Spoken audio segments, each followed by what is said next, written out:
Hello everyone, welcome to decimal. ये video geography की है, एनसीईआरटी ज्योग्राफी की, क्लास 7th की। इससे पहले हम लोगों ने क्लास 7th की एनसीईआरटी डिस्कस करी थी। तो उसमें हम लोगों ने डिस्कस किया था तरंगे और ज्वार भाटाएँ, ज्वार भाटा, ठीक है। तरंगे और ज्वार भाटा तक डिस्कस किया था। तो पिछली वीडियो में हम लोगों ने यहाँ तक डिस्कस किया था, मतलब तरंग डिस्कस किया था और ज्वार भाटा, ठीक है। तो आज हम लोग डिस्कस करेंगे जो है वो है धाराएँ, ठीक है। आज हम लोग जो डिस्कस करेंगे वो है धाराएँ। अगर पिछली वीडियो नहीं देखी है तो देख सकते हो, उसमें हमने यहाँ तक डिस्कस किया था ज्वार और भाटा तक, ठीक है, ज्वार भाटा तक। आगे जो डिस्कस करेंगे या तो एक बार देख लेते हैं फिर से, जैसे कि तरंग क्या होती है, एक बार फटाक से रिवीजन कर लेते हैं। तरंग क्या होती है? तरंग मतलब जब महासागरीय सतह पर, ठीक है, जब महासागरीय सतह पर जल लगातार उठता और गिरता रहता है तो इसे तरंग कहते हैं, ठीक है। जब महासागरीय सतह पर जल लगातार उठता और गिरता रहता है तो इसे तरंग कहते हैं, ठीक है। ये डेफिनेशन है तरंग की। फिर है सुनामी। सुनामी क्या होता है? सुनामी क्या होता है? सुनामी भूकंप, ज्वालामुखी उद्गार या जल के नीचे भूस्खलन के कारण महासागरीय जल अत्यधिक विस्थापित हो जाता है, ठीक है। मतलब कि भूकंप आए या ज्वालामुखी उद्गार हो या फिर जल के नीचे भूस्खलन हो, मतलब कि जो प्लेट होती है वो खिसकती हैं, ठीक है। या फिर ज्वालामुखी आए, भूकंप आए, भूकंप प्लेट खिसकने के कारण ही आएगा, ठीक है, या फिर ज्वालामुखी के कारण आएगा। तो उस कारण क्या होता है, पानी जो होता है वो बहुत ज़्यादा विस्थापित हो जाता है। तो जब पानी विस्थापित होगा तो पानी दोबारा वापस लौट के आता है सतह पर, जिसके परिणाम स्वरूप 15 मीटर तक की ऊंचाई वाली विशाल ज्वारीय तरंग उठ सकती है, ठीक है, जिसे सुनामी बोलते हैं। मतलब जैसे कि ये समुद्र है, ठीक है, जैसे कि ये समुद्र है, ठीक है, इधर से पानी है, ये लहरें इधर से आती हैं, ठीक है। तो क्या होगा, जैसे कहीं भी एक प्लेट दूसरी प्लेट के नीचे चली गई, जब एक प्लेट दूसरी प्लेट के नीचे चली गई तो ये पानी क्या होता है, एक बार वापस जाता है पीछे की तरफ, ठीक है, उस गैप को फिल करने के लिए। लेकिन जैसे वो गैप फिल होता है ये पानी वापस रिटर्न होके आता है बहुत तेज़ी से, ठीक है। तो जब पानी वापस रिटर्न होके बहुत तेज़ी से आएगा तो वो कम से कम 15 मीटर ऊंचाई तक मैक्सिमम, ठीक है, मैक्सिमम 15 मीटर ऊंचाई तक जा सकता है। उसी को सुनामी बोलते हैं। 2004 की सुनामी इसी का एग्जांपल है। उसमें इंडो प्लेट रसियन प्लेट के नीचे जो है दबी और पानी जो है पीछे खिसका। एकदम से आश्चर्य हुआ कि ये पानी पीछे कैसे खिसक गया। लोग देखने गए उसको, वहाँ पे खड़े होकर उन लोगों ने देखा कि ये तो पानी पीछे खिसकता जा रहा है। लेकिन कुछ देर बाद पानी जो है, जब वहाँ पे गैप फिल हो गया और पानी वापस रिटर्न हो के आया तो बहुत बड़ी सुनामी लेके आया वो। तो 2004 की सुनामी जो है इसी का उदाहरण है, ठीक है। तो 2004 की जो सुनामी का एग्जांपल दिया हुआ है, 2000 एक सेकेंड 2004 की सुनामी में अंडमान निकोबार का इंदिरा पॉइंट, ठीक है, इंदिरा पॉइंट डूब गया था। इंदिरा पॉइंट डूब गया था। ध्यान रखना, इंदिरा पॉइंट कहाँ पे है? अंडमान निकोबार में। इंदिरा पॉइंट अंडमान निकोबार में है।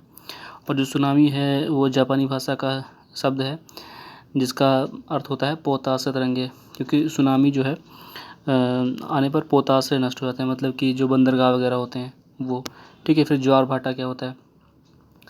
ज्वार भाटा देखो, दिन में दो बार नियम से महासागरीय जल का उठना और गिरना, ठीक है ना, उठना और गिरना ज्वार भाटा कहलाता है। उठना और गिरना ज्वार भाटा कहलाता है, ये चीज़ ध्यान रखना। और भाटा क्या होता है इसमें? जब जल अपने न्यूनतम स्तर पर आ जाता है, मतलब कि जब जो पानी है अपने निम्नतम स्तर तक आ जाता है एवं तट से पीछे चला जाता है, उसको भाटा बोलते हैं। मतलब पानी अगर पीछे जा रहा है तो उसको भाटा बोलेंगे, ठीक है। पानी अगर पीछे जा रहा है तो उसको भाटा बोलेंगे। और ज्वार क्या होता है? सर्वाधिक ऊंचाई तक जल जो है उठकर तट के बड़े हिस्सों को डुबो दे तो उसे ज्वार कहते हैं, ठीक है। अगर पानी अपने निम्नतम स्तर तक जाता है, वापस तट से पीछे जाता है तो उसे भाटा कहते हैं। और अगर वापस आता है पानी और जो तट है उसको भिगो देता है तो उसको ज्वार कहते हैं, ठीक है। पीछे जाना मतलब पानी का पीछे जाना भाटा और आगे बढ़ना ज्वार कहलाता है। यहाँ तक हम लोगों ने डिस्कस किया था, ठीक है। शायद ये भी डिस्कस किया था, अगर नहीं किया तो देख लेते हैं। सूर्य एवं चंद्रमा के शक्तिशाली गुरुत्वाकर्षण बल के कारण पृथ्वी की सतह पर ज्वार भाटे आते हैं। ठीक है ना, सूर्य और चंद्रमा की शक्तिशाली गुरुत्वाकर्षण बल के कारण, मतलब कि इस तरह कुछ, मतलब कि जैसे ये दिखाया गया है यहाँ पे। एक बार पहले ये लाइन पढ़ लेते हैं। पूर्णिमा एवं अमावस्या के दिनों में सूर्य, चंद्रमा एवं पृथ्वी तीनों एक सीध में होते हैं। ठीक है ना, ये कब की बात कर रहे हैं? पूर्णिमा एवं अमावस्या की। ठीक है, क्या क्या होता है? सूर्य, चंद्रमा और पृथ्वी तीनों एक सीध में होते हैं, मतलब एक लाइन में होते हैं ऐसे। इस समय सबसे उच्च ज्वार होते हैं। इस टाइम क्या होता है? सबसे उच्च ज्वार इसी टाइम आते हैं। ठीक है, पूर्णिमा और अमावस्या को। इस ज्वार को बृहद ज्वार बोलते हैं। ठीक है, बृहद ज्वार अगर पूछा जाए कब आता है, तो पूर्णिमा और अमावस्या के दिन ही बृहद ज्वार आते हैं। ये चीज़ ध्यान रखना। खाली दे देंगे, खाली पूर्णिमा, केवल पूर्णिमा के समय, केवल अमावस्या के समय, या पूर्णिमा और अमावस्या दोनों, या फिर ए बी करके दे देंगे, ए बी दोनों। ठीक है, तो देखो ये अमावस्या का चित्र है। इसमें क्या होता है कि ये सूर्य है, ठीक है, ये चंद्रमा है, बीच में पृथ्वी होगी। ठीक है, सूर्य इधर, इधर चंद्रमा, बीच में पृथ्वी होगी, तो ये अमावस्या होगा। ठीक है, और जो पूर्णिमा होती है, पूर्णिमा में क्या होता है? सूर्य इधर होता है, चंद्रमा बीच में होता है, पृथ्वी जो होती है वो किनारे होगी। ठीक है, पृथ्वी जो होती है वो किनारे होगी, मतलब कि इसमें पूर्णिमा में बीच में चंद्रमा आ जाता है। फिर से देख लो, इसमें अमावस्या में क्या होता है? सूर्य, फिर इधर चंद्रमा, बीच में पृथ्वी। ठीक है, अमावस्या में जो होता है वो पृथ्वी बीच में होती है, और पूर्णिमा में चंद्रमा बीच में होता है।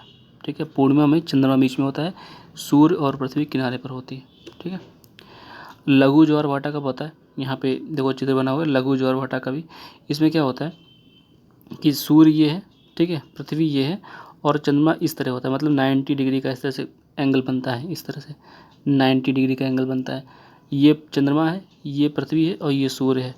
ठीक है, ये चंद्रमा, ये पृथ्वी और ये सूर्य इस तरह से 90 डिग्री का एंगल बनाते हैं, तो लघु ज्वार भाटा आता है। ठीक है, इतनी चीज़ ध्यान रखना ज्वार भाटा में। आगे देखो, जब चांद अपने प्रथम एवं अंतिम चतुर्थांश में होता है, ठीक है, प्रथम एवं अंतिम चतुर्थांश में होता है, तो चांद एवं सूर्य का गुरुत्वाकर्षण बल विपरीत दिशाओं में महासागरीय जल पर पड़ता है। ठीक है ना, परिणाम स्वरूप निम्न ज्वार आते हैं। ठीक है ना, ये जब चंद्रमा क्या होता है अपने पहले चतुर्थांश में और अंतिम चतुर्थांश में होता है। चतुर्थांश मतलब पता है ना, जैसे कि ये पहला चतुर्थांश और अंतिम चतुर्थांश इसमें होगा, तो यहाँ की बात करते हैं। निम्न ज्वार भाटा देखना, 90 डिग्री का एंगल बनता है इसमें। ठीक है ना, मतलब कि इस तरह सूर्य, पृथ्वी और ये चंद्रमा इस तरह। ठीक है, सूर्य, पृथ्वी और चंद्रमा। और दूसरी सिचुएशन कैसे बनेगी? सूर्य, पृथ्वी, चंद्रमा। ठीक है, ये 90 डिग्री जरूर बनेगा इसमें। ठीक है, अच्छा, इसका यूज़ क्या होता है? यूज़ जैसे नौ संचालन, उच्च ज्वार का यूज़ नौ संचालन में किया जाता है, और मछली पकड़ने में उच्च ज्वार के समय मछलियाँ बहुत सारी तट पे आती हैं, तो आसानी से पकड़ी जा सकती हैं। विद्युत उत्पादन में, ठीक है, विद्युत उत्पादन में इसका यूज़ किया जाता है, मतलब बिजली बनाने में। ठीक है, ये यूज़ है, ध्यान रखना, 3 यूज़ हैं, तीनों याद कर लेना कि नौ संचालन में, मछली पकड़ने में और विद्युत उत्पादन में। ठीक है ना, ये दोनों उच्च ज्वार हैं। और बिजली जो है वो ज्वार भाटा दोनों से बन सकती है, बिजली ज्वार और भाटा दोनों से बन सकती है, लेकिन नौ संचालन उच्च ज्वार से हो सकता है। मछली जो है पकड़ने की एक अनुकूल अवस्था होती है उच्च ज्वार में, और वैसे तो पकड़ने को तो कभी भी पकड़ सकते हैं, लेकिन उच्च ज्वार में ज़्यादा अनुकूल होता है। मतलब देखो, महासागरीय धाराएं क्या होती हैं? ठीक है, महासागरीय धाराएं क्या होती हैं? निश्चित दिशा में महासागरीय सतह पर नियमित रूप से बहने वाली जलधाराएं। ठीक है ना, क्या बोलते हैं इसको? निश्चित दिशा में, एक पर्टिकुलर निश्चित दिशा में बहती हैं, निश्चित दिशा में महासागरीय सतह पर नियमित रूप से, मतलब नियमित रूप से बहा करती हैं, उनको क्या बोलते हैं? जलधाराएं। ये किसी भी क्षेत्र के तापमान को प्रभावित करती हैं, किसी भी क्षेत्र के तापमान को प्रभावित करती हैं। ठीक है ना, 2 तरह की होती हैं, गर्म होती है, एक ठंडी होती है। ठीक है, महासागरीय धाराएं जो होती हैं वो गर्म होती हैं, कुछ ठंडी धाराएं होती हैं। 2 ही तरह की होती हैं, गर्म और ठंडी। ठीक है, गर्म और ठंडी। देखो इधर, जैसे कि पहले दिया हुआ है गर्म, महासागरीय धाराएं क्या होती हैं? भूमध्य रेखा के निकट, ठीक है, भूमध्य रेखा के निकट उत्पन्न होती हैं और ध्रुवों की ओर प्रवाहित होती हैं। ये इनकी जो है वो खासियत है, ठीक है ना, कि भूमध्य रेखा के निकट उत्पन्न होंगी और ध्रुवों की ओर जो है प्रवाहित होंगी, ठीक है। और ये क्या होता है? ठंडी महासागरीय धाराएं क्या होती हैं? ध्रुवों या उच्च अक्षांशों से उष्णकटिबंधीय या निम्न अक्षांशों की ओर प्रवाहित होती हैं, ठीक है। ध्रुव से या उच्च अक्षांश से उष्णकटिबंधीय या निम्न अक्षांश की ओर, ठीक है, निम्न अक्षांश की ओर प्रवाहित होती हैं। तो इन दोनों की ये प्रॉपर्टी होती है। मतलब जो गर्म धाराएं होती हैं वो भूमध्य रेखा के निकट उत्पन्न होती हैं, ठीक है, और ध्रुव की ओर जाएंगी। भूमध्य रेखा के निकट उत्पन्न होंगी और ध्रुव की ओर जाएंगी, ठीक है, इस तरह। और जो ये ठंडी महासागरीय धाराएं होती हैं, ये ध्रुवों पर या फिर उच्च अक्षांशों से उष्णकटिबंधीय या निम्न अक्षांशों की ओर प्रवाहित होती हैं, ठीक है, ये चीज़ ध्यान रखना। अब यहाँ पे दिया हुआ है कुछ एग्जांपल्स है। लैब्राडोर महासागरीय धाराएं, ठीक है, लैब्राडोर महासागरीय धाराएं ये कैसी है? शीत जलधारा है, ठीक है। लैब्राडोर की जो है ठंडी जलधारा है और गल्फ स्ट्रीम की जो है वो गर्म जलधारा है, ठीक है। ये सारे धाराएं बहुत सारी हैं, लेकिन जितनी एनसीईआरटी की किताब में दिया हुआ है उतनी यहाँ पे हम लोग डिस्कस करेंगे। जैसे कि लैब्राडोर है, ठीक है, ठंडी जलधारा है, गल्फ स्ट्रीम गर्म जलधारा है, ठीक है, ये दोनों यहाँ पे याद कर लेना। जिस स्थान पर गर्म एवं शीत जलधाराएं मिलती हैं वह स्थान विश्व में सर्वोत्तम मत्स्यन क्षेत्र माना जाता है। मतलब वहाँ पे मछली पकड़ने की जो अनुकूल दशा होती है वहाँ पर होती हैं। मतलब कि ठंडी जलधारा और गर्म जलधाराएं जहाँ पर मिलती हैं, ठीक है ना, वहाँ पर मत्स्यन क्षेत्र माना जाता है। जैसे एग्जाम्पल दिया हुआ है, जापान के आसपास उत्तरी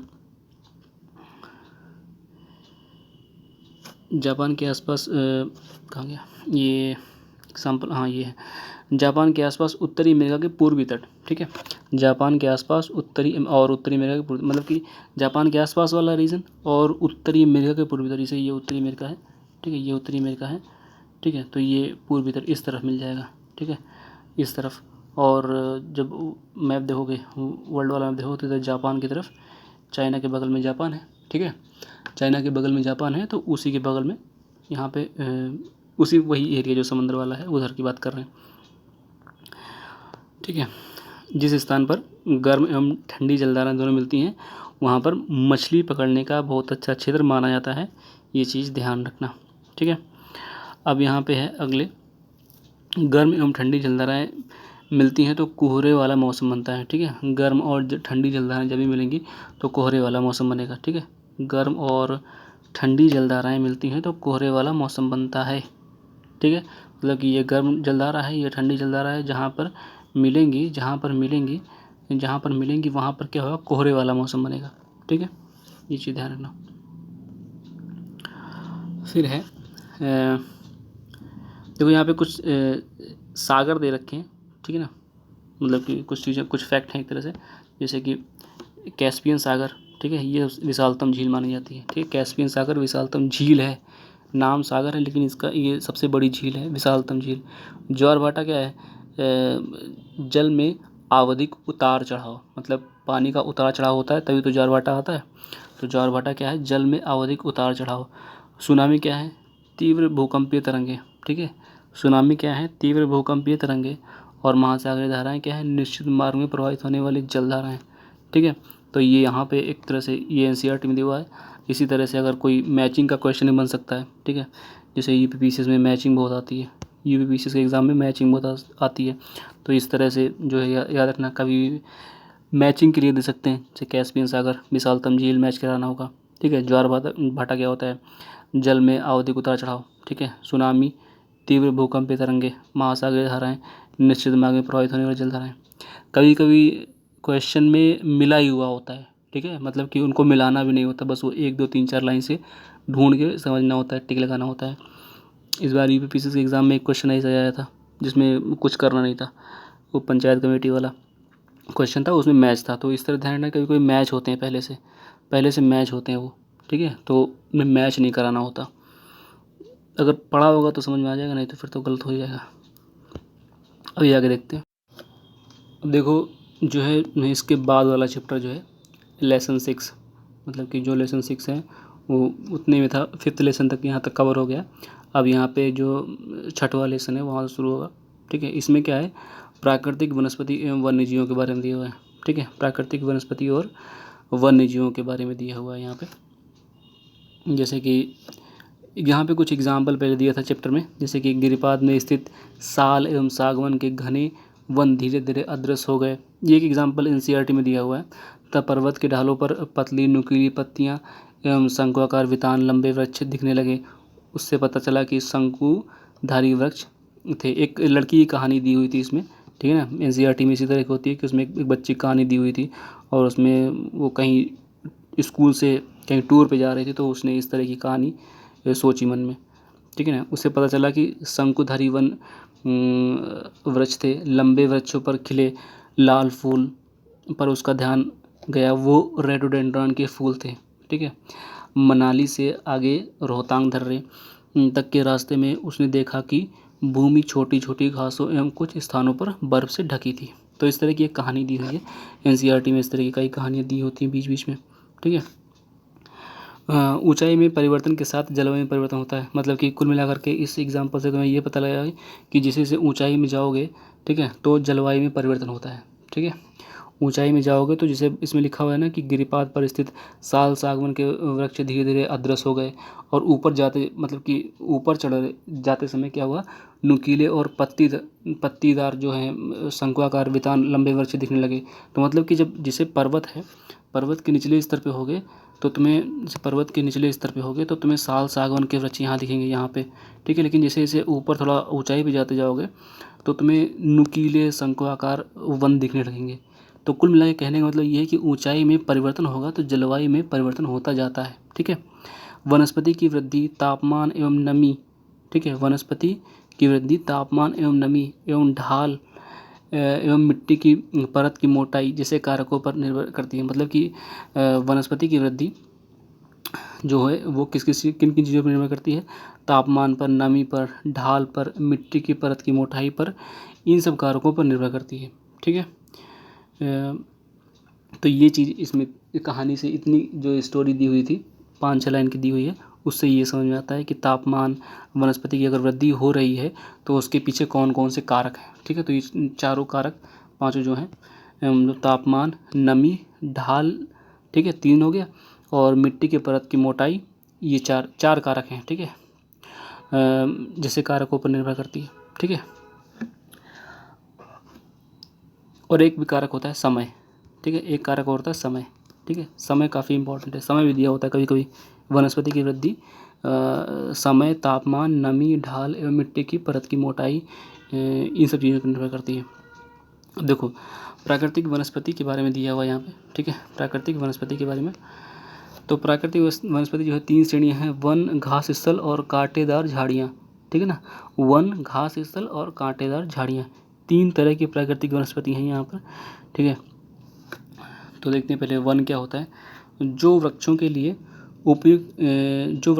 उपयुक्त तापमान एवं परिपूर्ण वर्षा वाले क्षेत्रों में उगते हैं। ठीक है ना, इन कारकों के आधार पर साधन एवं खुले वन विकसित होते हैं। सॉरी, सघन लिखा हुआ है, थोड़ा सा गलत लिखा हुआ है, सघन।